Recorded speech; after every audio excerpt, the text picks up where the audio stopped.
आज है 18 अक्टूबर 2024, दिन शुक्रवार।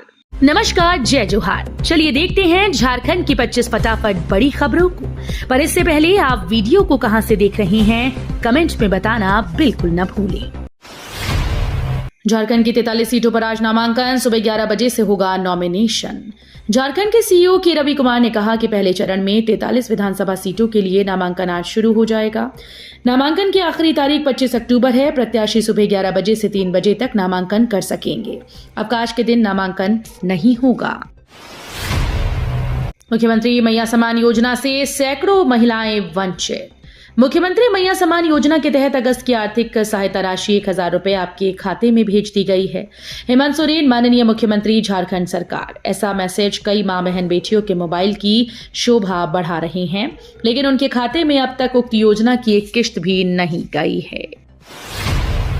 सीएम हेमंत का जनता के नाम संदेश, कहा समाज को तोड़ने वाली राजनीति के खिलाफ लड़ना है। मुख्यमंत्री हेमंत सोरेन का जेल से लौटकर सत्ता की बागडोर संभालने के 100 दिन पूरे हो गए।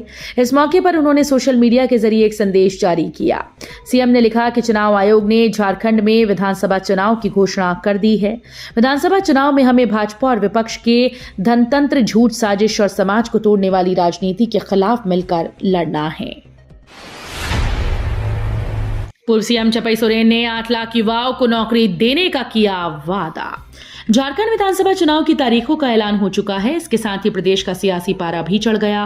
पार्टी सत्ता में आने के बाद प्रदेश के लिए क्या करेंगी, इसका भी ऐलान किया जा रहा है। जारी किए गए खुले पत्र में प्रदेश के पूर्व मुख्यमंत्री और अब भाजपा नेता चपई सोरेन ने बड़ा वादा कर दिया। चपई ने वादा किया कि आगामी विधानसभा चुनाव में अगर भाजपा सत्ता में आती है तो युवाओं के लिए लाखों की संख्या में जॉब दी जाएगी। झारखंड में भाजपा 68 और आजसू 10 सीटों पर लड़ेगी चुनाव। एनडीए में सीट शेयरिंग का फॉर्मूला लगभग तय हो गया है। 81 में से 68 सीटों पर भाजपा चुनाव लड़ेगी और 10 सीटें आजसू को मिलेंगी। लोजपा भी इस चुनाव में अपनी भागीदारी की मांग पर अड़ी है। इससे मामला अटक गया है। जदयू के खाते में 3 सीटें आई हैं। लोजपा जिद पर रही तो जदयू को 2, लोजपा को 1 सीट मिलेगी। झारखंड में जेएमएम के संभावित 18 प्रत्याशियों के नाम आए सामने। इंडिया गठबंधन के बीच सीट बंटवारे पर अंतिम चरण की बातचीत चल रही है। अगले 2 दिनों में तस्वीर साफ हो जाएगी। इस बीच सत्तासीन झारखंड मुक्ति मोर्चा के 18 उम्मीदवारों के नाम सामने आए हैं। हालांकि पार्टी ने इसकी आधिकारिक घोषणा नहीं की है। राज्य के 35 वर्ष से कम उम्र के 2 पुलिसकर्मियों को दिया जाएगा तैराकी का प्रशिक्षण। झारखंड के सभी जिलों के 2 पुलिसकर्मी जिनकी आयु 35 से कम हो और शारीरिक रूप से सक्षम हो, अच्छे तैराक हो, उन्हें चिन्हित कर तैराकी का प्रशिक्षित करने का आदेश दिया गया है। यह आदेश गुरुवार को डायल 112 के कार्य से संबंधित समीक्षा बैठक के दौरान एडीजी अभियान ने जिले के एसपी को दिया है। जयराम महतो ने जारी की 8 उम्मीदवारों की तीसरी सूची। झारखंड लोकतांत्रिक क्रांति मोर्चा ने विधानसभा चुनाव 2024 को लेकर पार्टी उम्मीदवारों की तीसरी सूची जारी कर दी। जेएलकेएम के केंद्रीय अध्यक्ष जयराम महतो ने गुरुवार शाम 8 उम्मीदवारों की तीसरी लिस्ट की। जेएलकेएम प्रमुख जयराम महतो ने सिल्ली विधानसभा सीट से अपने पुराने साथी देवेंद्र नाथ महतो को चुनाव मैदान में उतारा है। झामुमो ने भाजपा चुनाव आयोग पर लगाया राजनीतिक षड्यंत्र करने का आरोप। झारखंड मुक्ति मोर्चा ने एक बार फिर से चुनाव आयोग को निशाने पर लिया है। महासचिव सुप्रियो भट्टाचार्य ने संवाददाता सम्मेलन में भाजपा और आयोग को बंटी बबली करार देते हुए तंज कसा। उन्होंने कहा कि जिस प्रकार बंटी और बबली मूवी में दोनों की जोड़ी ताजमहल बेच देती है, उसी प्रकार भाजपा और चुनाव आयोग मिलकर लोकतंत्र को प्रभावित करना चाहते हैं।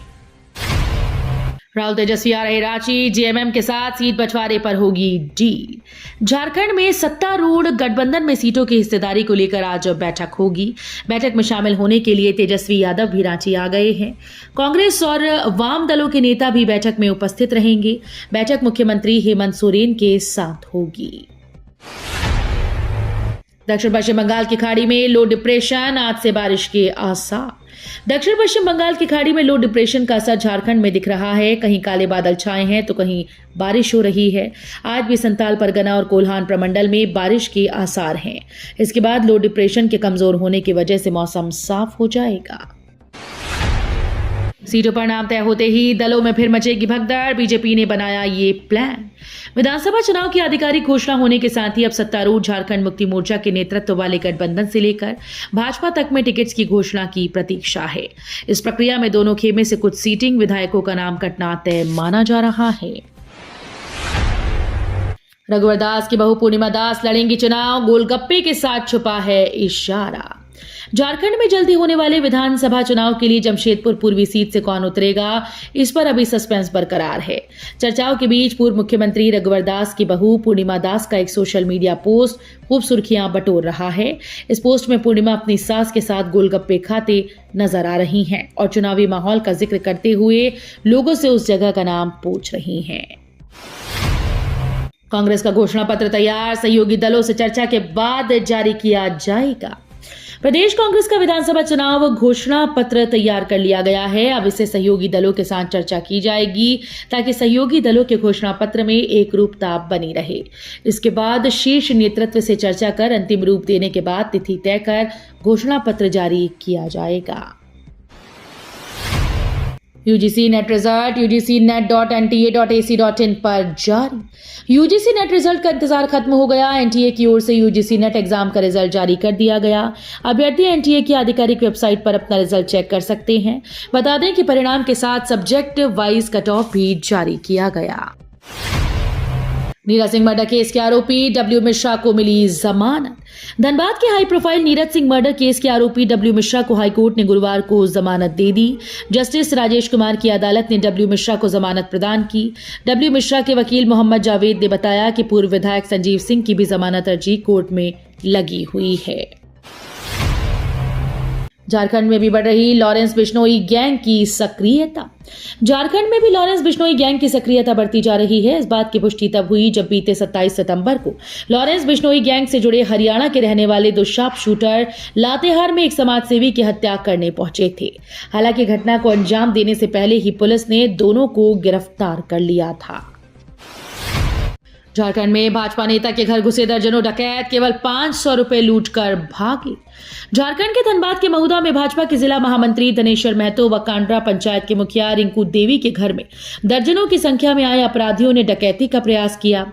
डकैतों के घर में घुसने के बाद घर में रह रहे धनेश्वर महतो अपने आप को एक कमरे में बंद कर लिया और मोबाइल से महुदा पुलिस को सूचना दी। सूचना मिलने पर थाने के धीरज कुमार दलबल के साथ घटनास्थल पर तुरंत पहुंचे व छानबीन शुरू कर दी। रोहित ने मानी गलती, कहा मेरी वजह से गड़बड़ हुआ। न्यूजीलैंड के हाथों बेंगलुरु टेस्ट की पहली पारी में 46 रन पर ऑल आउट होने के बाद टीम इंडिया की आलोचना हो रही है। वहीं दिन का खेल खत्म होने के बाद कैप्टन रोहित शर्मा ने खुद मीडिया से बात करते हुए बताया कि ये मेरी गलतफहमी थी। मैं सपाट पिच की उम्मीद कर रहा था, मैं पिच को ठीक से पढ़ नहीं सका। ये एक बुरा दिन था। कभी कभी आप कुछ करने की योजना बनाते हैं लेकिन उसे करने में विफल हो जाते हैं। टिकट बुकिंग को लेकर रेलवे ने बदली व्यवस्था। अब 120 नहीं 60 दिन पहले होगा रिजर्वेशन।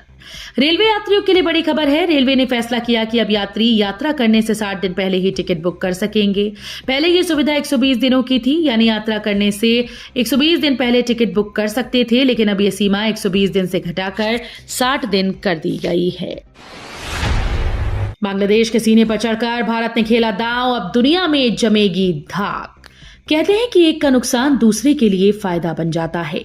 बांग्लादेश में जून से शुरू हुए राजनीतिक संकट और तख्तापलट के बाद उपजी आपदा भारत के लिए अवसर बन गई। दुनिया भर में कपड़ा उद्योग के लिए मशहूर बांग्लादेश को इस ताजा घटनाक्रम से काफी नुकसान हुआ, तो दूसरी ओर भारत ने इसका जमकर फायदा उठाया। झारखंड में महिला वोटर 32 सीटों पर तय करेंगी प्रत्याशियों का भविष्य। झारखंड में विधानसभा के चुनावी जंग में इस बार महिलाएं बड़ी शक्ति होंगी। वोटर लिस्ट के आंकड़े इसकी गवाही दे रहे हैं कि राज्य में वर्ष 2019 में हुए विधानसभा चुनाव में प्रति 1000 पुरुष मतदाताओं के अनुपात में महिलाओं की संख्या 914 थी। इस बार प्रति 1000 पुरुष मतदाताओं के अनुपात में महिलाओं की तादाद 981 है। राज्यपाल से मिला चैंबर का प्रतिनिधिमंडल, सौंपा ज्ञापन। Federation of Jharkhand chamber of commerce and industries के नवनिर्वाचित कार्य समिति के सदस्यों ने गुरुवार को राजभवन में राज्यपाल संतोष कुमार गंगवार से मुलाकात की। इस दौरान प्रतिनिधिमंडल ने राज्य के आर्थिक विकास, औद्योगिकीकरण और रोजगार सृजन के मुद्दे पर राज्यपाल के साथ चर्चा की। चैंबर अध्यक्ष परेश गट्टानी ने राज्यपाल को ज्ञापन भी सौंपा। अब कम कीमत पर मिलेगी प्याज, केंद्र सरकार चलाएगी कांदा एक्सप्रेस। केंद्र सरकार ने प्याज की बढ़ती कीमत पर रोक लगाने के लिए पूरी तैयारी कर ली है। दरअसल त्योहारी सीजन में महंगाई की मार से लोगों को राहत देने के लिए सरकार ने कम कीमत पर प्याज की बिक्री करने की योजना बनाई। इस योजना के तहत सरकार पहली बार रेल के जरिए बफर स्टॉक से 1600 टन प्याज महाराष्ट्र से दिल्ली तक पहुंचाएगी। Amazon प्राइम वीडियो में भी जल्द आएगा ऐड, इन देशों में पहले से ही लागू। Amazon प्राइम भारतीय यूजर्स को झटका देने वाला है। Amazon ने घोषणा की है कि वो राजस्व बढ़ाने के लिए अगले साल से अपने प्लेटफॉर्म पर विज्ञापन दिखाएगा। एड फ्री कंटेंट के सब्सक्रिप्शन की लागत अधिक होगी। इसके लिए रेट लिस्ट जल्द ही जारी किया जाएगा। तो ये थी झारखंड की 25 बड़ी खबरें। रोजाना ऐसे ही सबसे पहले अपडेट पाने के लिए चैनल को सब्सक्राइब और वीडियो को शेयर जरूर करें। धन्यवाद।